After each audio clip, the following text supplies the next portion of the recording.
heavy duty sympathetic mode. Okay? So peripheral resistance, saw that before. Saw that before. So the blood leaves the arterioles and enters the capillaries. And we've just said fuel, nutrients, and oxygen go out and waste products come in. Well, how does that happen? Okay? And so if all this, we've said that a certain amount of plasma flows out and becomes interstitial fluid. Well, I mean, does it just keep running out? Pretty soon you wouldn't have any blood. So is it just are we gonna turn entirely into interstitial fluid? No. So what happens there? So here's the picture I showed you last fall, and how the only vessels with permeable walls are capillaries. And they have little holes in them, and fluid runs out carrying with it fuel, nutrients, and oxygen, and fluid runs back in carrying waste products. And I said, what a beautiful system that is. But what in the world, why would it flow out sometimes and flow back in sometimes? Well, I bet you figured out, I'm going to tell you. Any extra fluid that flows out that doesn't come back in is picked up by the lymphatic vessels, but it's not really a lot. And capillaries have these little holes called fenestrations. Fenetra is the French word for window. And if you look, you can just see the holes where all kinds of things like water and small to medium-sized molecules can diffuse out. It is significant, however, that plasma proteins cannot leak out. Plasma proteins are responsible for what? Blood osmotic pressure. Okay, they comprise most of the solute that we have in blood is plasma proteins. We don't want them flowing out because remember the rules of osmosis. Water tends to flow through a semi-permeable membrane in the direction of more concentrated solute. So we want those plasma proteins to stay inside the vessel because they have an attractive force on the water outside. They tend to suck water in. Okay. Otherwise, it'd all run out. Okay, so there we see the little holes. Little holes. This is in the brain, no holes. This is the normal situation. Okay, so there are two forces that are at play here when it comes to the capillaries. You got the force out. If there wasn't any force out, no fluid would flow out, and you'd have no way of getting fuel, nutrients, and oxygen out to your cells of your body. Okay, but if there was nothing but a force out, it would all run out. And so you got to have a force in, which is osmotic pressure, which sucks water in. So what do you think the force out is? What's pushing water out? The hydrostatic pressure. Yeah, your blood pressure. Okay, and yeah, so because you read it right up there, very sharp person. I thought that was a really cool answer. Very impressive. So anyway, blood hydrostatic pressure is your force out. But remember we said pressure is lost as you pump blood through that capillary. You expend the pressure of blood as you push those blood cells single file through that capillary, and you lose pressure constantly as you proceed down the length of the capillary. Does blood osmotic pressure change as you proceed down the length of the capillary? You tell from my tone of voice it doesn't. Okay? Because the amount of plasma proteins aren't leaking out. Okay? And so the amount of plasma proteins in the blood doesn't change, so the force pulling water in doesn't change. The force pushing water out changes constantly as you proceed down the length, because you lose it. It's lost in pushing those blood cells through there. Plus, some of the fluid, the less fluid you have in the capillary, the lower the pressure is going to be. And so you're losing some fluid too. So anyway, here we have the arterial side of the capillary. And these are approximate numbers, but your osmotic pressure is in the ballpark of 22 millimeters of mercury. And that's your force in, okay? Your blood hydrostatic pressure, which is just your blood pressure, is your force out. And the force at the arterial end, the force out is greater than the force in. Over here at the venous end, our blood pressure in the capillary has dropped from 32 to 15. The blood osmotic pressure hasn't changed, has it? So here at the venous end, the force out is less than the force in. So for about the first half of the length of the capillary, fluid will flow out, carrying fuel, nutrients, and oxygen. And for about the second half of the length of the capillary, fluid will flow in, carrying waste products. That's a beautiful system, okay? And we can control the blood hydrostatic pressure by the amount of vasodilation of the arterioles, but the osmotic pressure is pretty much fixed. So this is the ideal situation you'd like to have, where for about the first half of the length of the capillary, the force out is greater than the force in, and so fluid flows out, carrying fuel, nutrients, and oxygen. For about the second half of the length of the capillary, the force out is less than the force in. So you have fluid flowing in, okay, carrying with it waste products.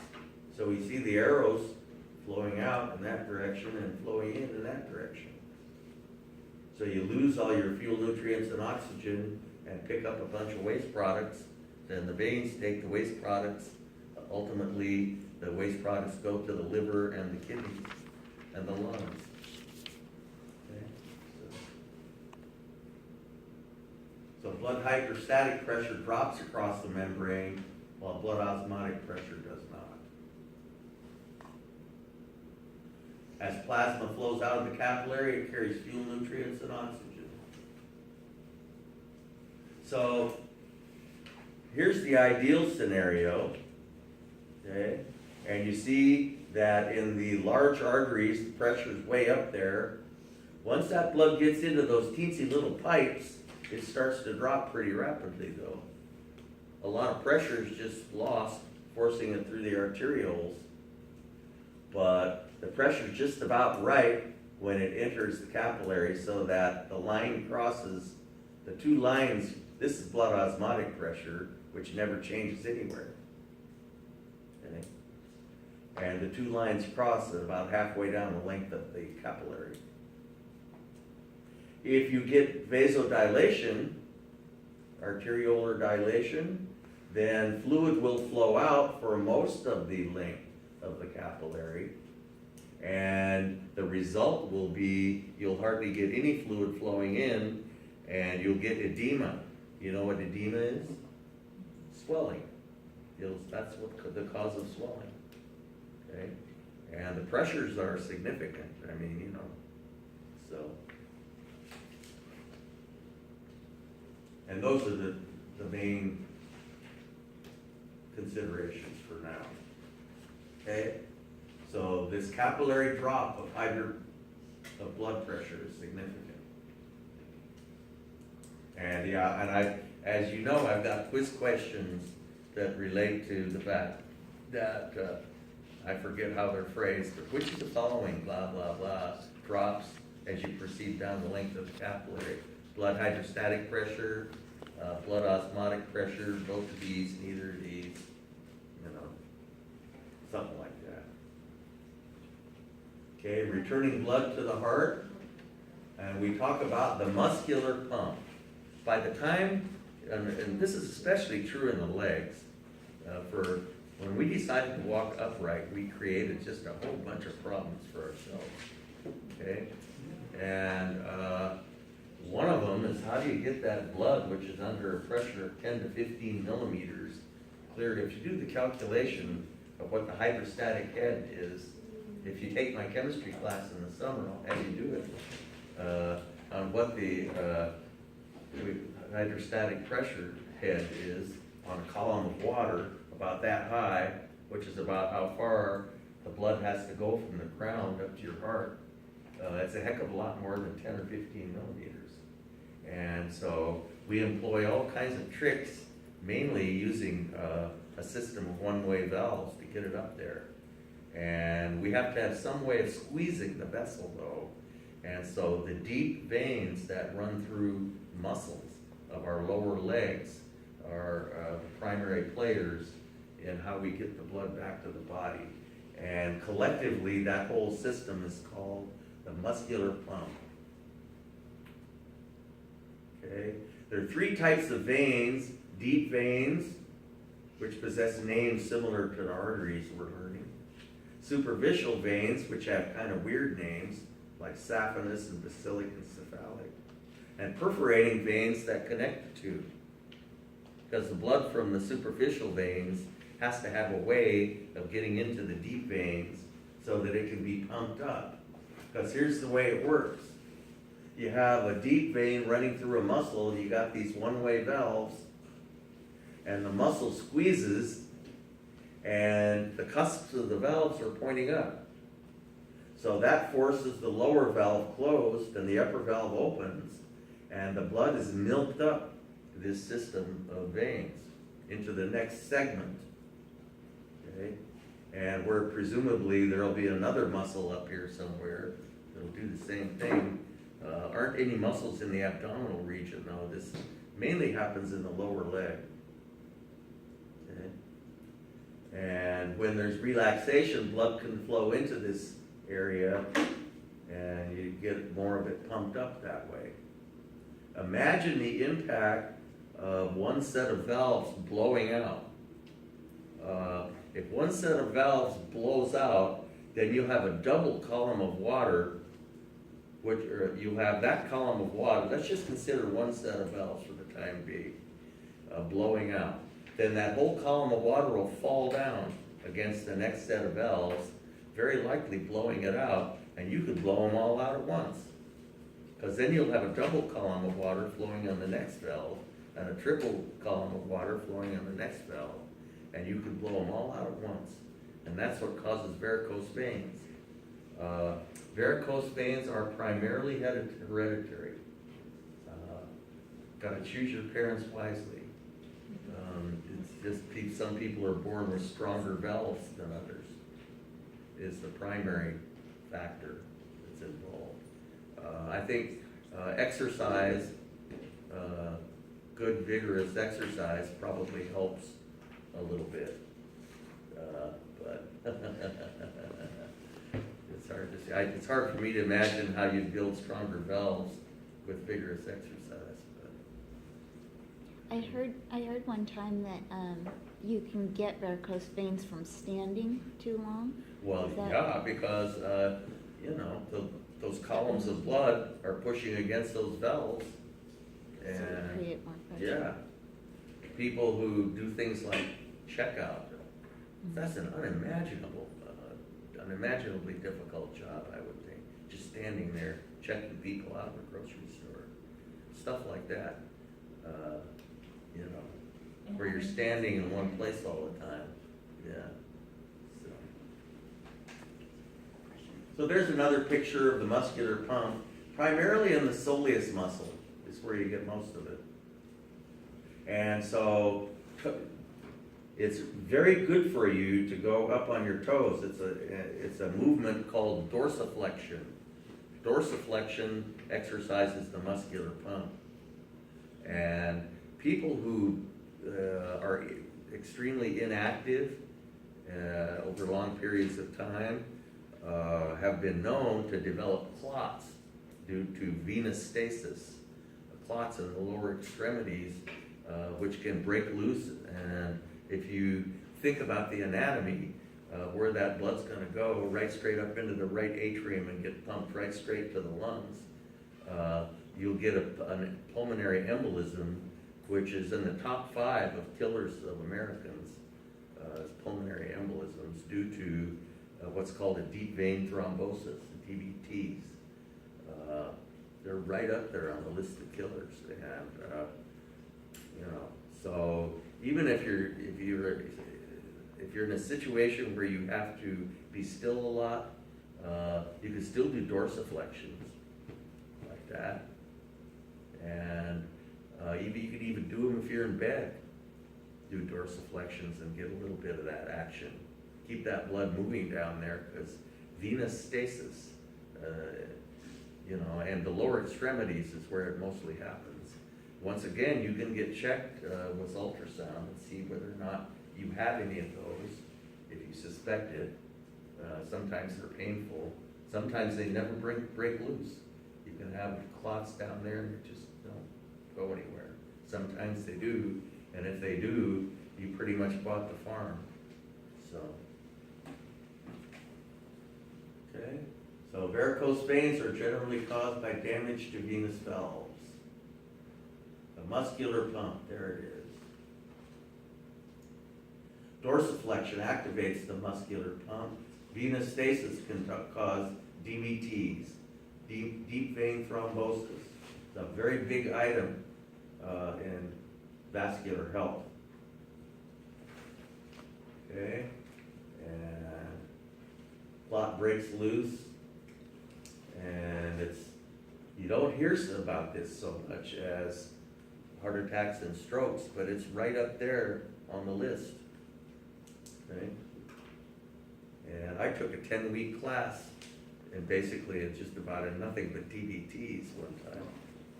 So, If you know those, the socks that you can buy that put compression socks? Uh-huh. Do those would actually help then a little bit, wouldn't they they? might help your valves, and they might, by putting compression on the lower leg, the best thing you can do is be active. I mean, do just some dorsiflexions every now and then. Doesn't take much, but I would think that might help. Sometimes, you know, you go the opposite way, and with something like that, it's like a cervical collar. You might think you're helping your neck, but the muscles are atrophied terrifically. And so you might actually go the other way with something like that. I don't know.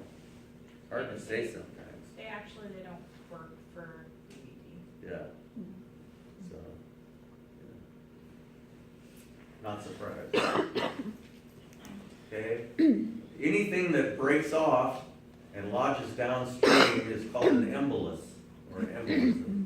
Could be a piece of plaque, could be a clot, and they tend to wind up in bad places. Okay.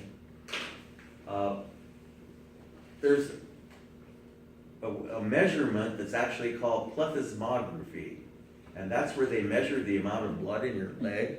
They have this thing that they can put on your leg that measures the amount of blood in your leg, and it's basically a way of determining how well your muscular pump is working for people who are suspected of having those kinds of problems. And so here the person lays down and puts a leg up, and so the amount of blood in the leg goes way up. Then the person stands up and does one dorsiflexion. And look at the effect of just one dorsiflexion, and the amount of blood in your leg, that is really reduced. Okay? Then the person does a whole bunch of dorsiflexions, and you really reduce the amount of blood in your leg. See? And then it goes back up again. So, kind of interesting. It shows how profound this activity of just doing an occasional toe raiser. Hypotensive shock is when there's insufficient perfusion of vital structures in the body, basically, due to insufficient pressure. And there's several causes of having insufficient blood pressure. One is if you don't have enough blood. If you bleed out, it's going to create an obvious problem. Hypovolemic shock. If your heart isn't pumping like it should, that's going to cause a problem too. But we are going to consider vasodilatory shock, where your arterioles lose the ability to constrict, okay? And arteriolar constriction, like all muscular actions, requires an infusion of calcium ion, okay? And calcium channels open, you know, excitation, contraction, coupling, and all that stuff. You gotta have calcium ions to be able to get in there to cause the muscle to contract, okay? And out in the field, for those of you who are working in emergency scenarios, you'll run into this, where the person doesn't respond to norepinephrine, okay? So flow out is determined by arterioles, and when a rise in blood pressure is required, norepinephrine is released, and the arterioles constrict, and it raises your blood pressure, and you're in great shape. Okay? And the way it happens is norepinephrine plugs into a receptor on your muscle cell, and calcium channels open. You know, as you might imagine, cyclic AMP is made in there, causing calcium channels to open, and the vessel constricts, and it raises your blood pressure and keeps your blood pressure up. And that's the way you want it to work. However,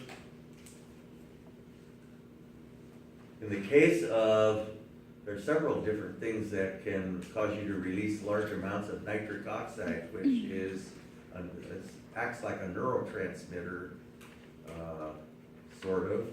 And sepsis largely refers to bacterial infection of the blood. But other things can result in nitric oxide release, and that causes potassium channels to open, which changes the electrical conditions of the membrane, and calcium channels don't open anymore, they close. And your arterioles lose their ability to constrict, and you're in a world of hurt because all the blood's running out of your arteries faster than your heart can pump it in there. And your blood pressure drops too low for adequate perfusion of vital structures. And this was an article I read a few years ago, and you're not a happy camper at this point, but they discovered that vasopressin, which is kind of the antiquated term for antidiuretic hormone, has been really an effective therapeutic for people with vasodilatory shock, who lack this ability to release calcium ion. What it seems to do, just bizarre, someone I'm sure discovered it by accident, the antidiuretic hormone plugs into a certain receptor on the surface of the muscle cell, and the calcium channels open back up, and the potassium channels close. And so now, my understanding is that Calor Lifelike carries that, last I heard anyway, carries it around with them. And for people out in the field, if you get out in an emergency situation where a person is suffering from this, sometimes it really helps to have something there that'll work for them, because you can't get them anywhere quick enough where they have that. So diuretics work for septic shock? Antidiuretic hormone, yeah.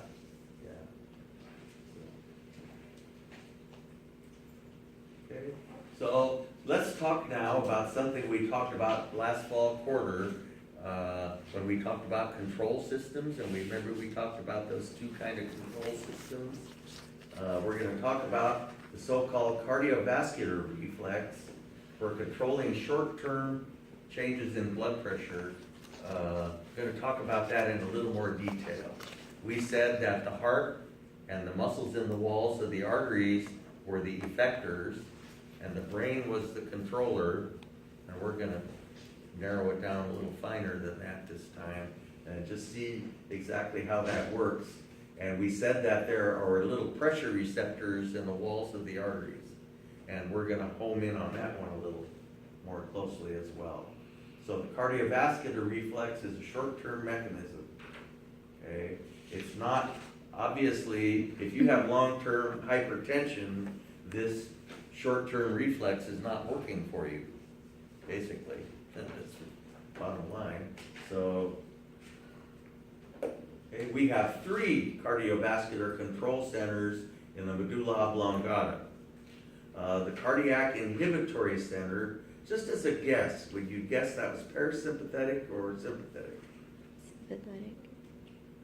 Parasympathetic, because it slows your heart down. Cardiac acceleratory center, you're probably gonna guess that that's sympathetic. And I already told you guys that the vasomotor center, which sends neurons to all of the arterioles in your body, is sympathetic as well. Okay?